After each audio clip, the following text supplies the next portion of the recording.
नमस्कार। आज भाद्रपद कृष्ण द्वितीया शक 1935 सादर करीत आहोत ठाणे वार्ता। ठळक घडामोडी। मुंब्रा रेल्वे स्थानकाजवळ 5 मजली इमारत कोसळली, 1 ठार 1 जखमी। घरफोडी करणाऱ्या 8 सराईत चोरट्यांना अटक करण्यात कळवा पोलिसांना यश। आणि जिल्ह्यातील रिक्षा टॅक्सी स्टँडवर असणारे राजकीय पक्षांचे फलक काढून टाकण्याची पालकमंत्री गणेश नाईक यांचे आदेश। या आणि इतर घडामोडी विस्तृतपणे, पण काही क्षणातच। मुंब्र्यामध्ये आज सकाळी एक इमारत कोसळून झालेल्या दुर्घटनेत 1 जण ठार तर 1 जण जखमी झाल्याची माहिती हाती आली आहे। मुंब्रा रेल्वे स्थानकाजवळील जीवनवाग परिसरात सकाळी 8:30च्या सुमाराला बानो अपार्टमेंट ही 5 मजली इमारत पत्त्यासारखी कोसळली। सुदैवानं या इमारतीतील 28 कुटुंबियांनी इमारतीला पडत असलेल्या भेगा पाहून इमारत पडण्याआधीच काही क्षण इमारत रिकामी केल्यानं जीवितहानी मात्र टळली असली तरी वित्तहानी मात्र बरीच झाली आहे। ही इमारत 10 वर्ष जुनी असल्याचं सांगितलं जात असून ती महानगरपालिकेच्या धोकादायक इमारतींच्या यादीत नव्हती।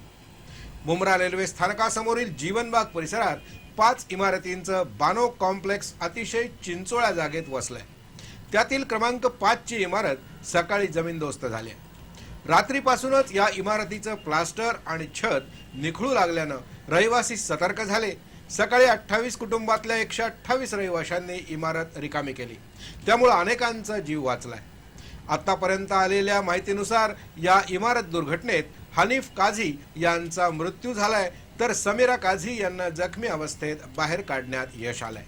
त्यांच्या पायाला आणि डोक्याला मार लागला असून त्यांना कळसेकर रुग्णालयात दाखल करण्यात आलंय। मुंब्र्यामध्ये यापूर्वी 3 इमारती कोसळल्या आहेत।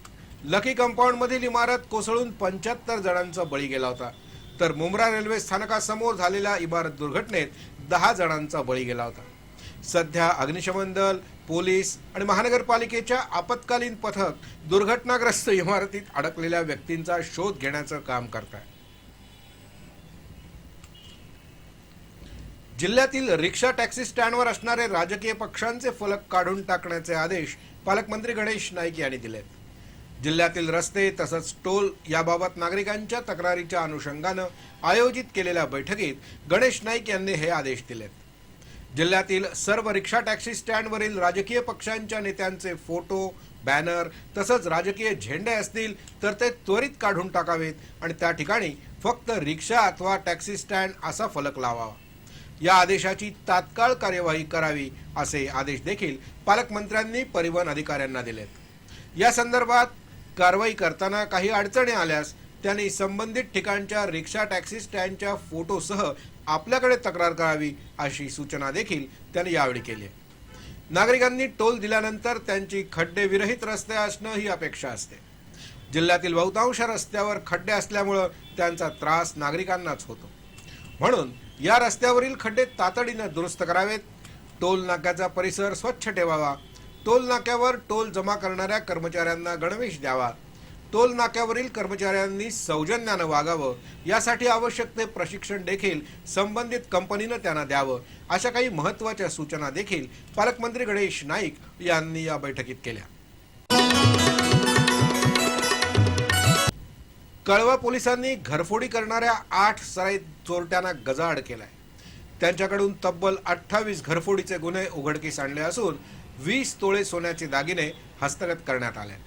विशेष म्हणजे अटक करण्यात आलेल्या चोरट्यांमध्ये 100 गुन्हे दाखल असलेल्या दशरथ पाटील या 57 वर्षीय अट्टल दरोडेखोरालाही अटक करण्यात आली आहे। कळवा परिसरात घरफोडीच्या घटनांमध्ये वाढ झाली होती, त्याची दखल घेत वरिष्ठ पोलीस निरीक्षक प्रकाश निलेवाड यांच्या मार्गदर्शनाखाली पोलीस उपनिरीक्षक जी.टी. बावटे यांच्या पथकानं ही कारवाई केली आहे।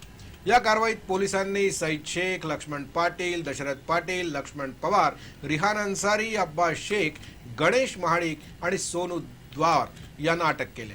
यामुळे कळवा, खारेगाव आणि विटावा या परिसरातील घरफोड्यांचे निम्मे गुन्हे उघडकीस आणायला पोलिसांना यश आलंय।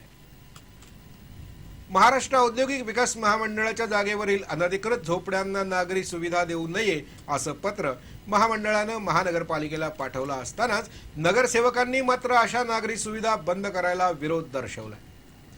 ठाणे महानगरपालिका क्षेत्रामध्ये मोठ्या प्रमाणावर अनधिकृत बांधकामं झाली आहेत। यामध्ये झोपड्यांचं साम्राज्य निर्माण झालंय। ठाणे महानगरपालिकेच्याच नव्हे तर शासनाच्या अनेक जागेवर अशी अनधिकृत बांधकामं झाली आहेत. वागळे इस्टेट इथल्या महाराष्ट्र औद्योगिक विकास महामंडळाच्या जागेवर देखील अशा अनधिकृत झोपड्या उभ्या राहिल्या. महामंडळाला उशिरा जाग आली असून आता पुढे तरी झोपड्या उभ्या राहू नयेत याकरता महामंडळानं धोरणात्मक पावलं उचलली आहेत. यासाठी त्यांनी ठाणे महानगरपालिकेला अनधिकृत बांधकामांना नागरी सुविधा पुरवू नयेत असं पत्र पाठवलंय. या पत्रानुसार नगर अभियंत्यांनी सर्व कार्यकारी अभियंत्यांना कार्यवाही करण्याच्या सूचना दिल्या आहेत. हा प्रश्न सर्वसाधारण सभेत संतोष वडवले यांनी उपस्थित केला. या झोपड्यांच्या नागरी सुविधा काढून घेऊ नयेत अशी मागणी त्यांनी केली. सभागृह नेत्यांनी देखील या झोपड्या 1995 पूर्वीच्या असल्यानं त्या बेकायदेशीर नाहीत, तसंच हे सर्व झोपडीधारक महानगरपालिकेचे करदाते आहेत, त्यामुळे त्यांच्या नागरी सुविधा बंद केल्या जाऊ नयेत असं यावेळी सांगितलं. झोपडपट्टी आणि वनसंरक्षण कायद्यानुसार या प्रकरणातील कायदेशीर बाजू तपासली जाईल आणि त्यानंतरच कायदेशीर सल्ला घेऊनच पुढील कारवाई केली जाईल असं महानगरपालिका आयुक्त असीम गुप्ता यांनी यावरील चर्चेदरम्यान स्पष्ट केलं. विवाहादरम्यान 21 लाखांचा हुंडा घेतल्याप्रकरणी माहेरून अधिक पैशांची मागणी करून नवविवाहितेचा शारीरिक आणि मानसिक छळ केल्याप्रकरणी पतीसह चौघांना वर्तकनगर पोलिसांनी अटक केली आहे.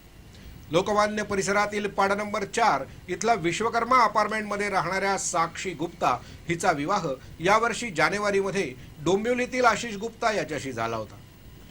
विवाहापूर्वी गुप्ता कुटुंबियांनी हुंड्यापोटी 10 लाख आणि स्कॉर्पिओ गाडी घेतली होती.